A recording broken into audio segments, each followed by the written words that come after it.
ज्या शिवशाहीच्या प्रीमियम लेवलच्या बस आहेत।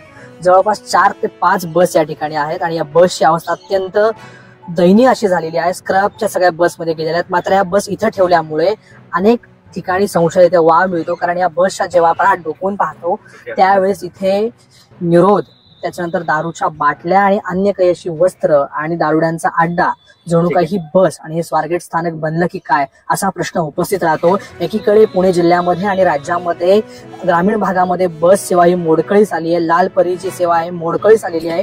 कित्येक ठिकाणी कित्येक गावांना अद्यापही बस पोहोचत नाही किंवा त्याची फ्रिक्वेन्सी नाहीये। मात्र स्वारगेट परिसराचं चित्र असं आहे, ज्या बस या पडीक आहेत, अक्षरशः सडून गेलेल्या आहेत। मात्र ह्या सडलेल्या बस ज्या आहेत त्या आता जे कोणी नशा करतात, जे कोणी असे काही गैर प्रकार करतात त्यांच्यासाठी जणू हा अड्डाच बनला की काय, आता असा प्रश्न उपस्थित राहतो। याच्याकडे स्वारगेट प्रशासन आहे किंवा संबंधित प्रशासन आहे लक्ष देणार का? कारण जी सगळी अवस्था बघतो ही अत्यंत दयनीय आणि निंदनीय आहे। त्याच्यामुळे याच्यावर लक्ष कोण देणार? एकीकडे परिवहन मंत्री बसचे तिकीट दर वाढ करतायत, महिलांसाठी लाडक्या बहिणींसाठी 50% जे आहे तिकीट सवलत दिलेली आहे, मात्र त्यांच्या सुरक्षितेची काळजी घेणार कोण?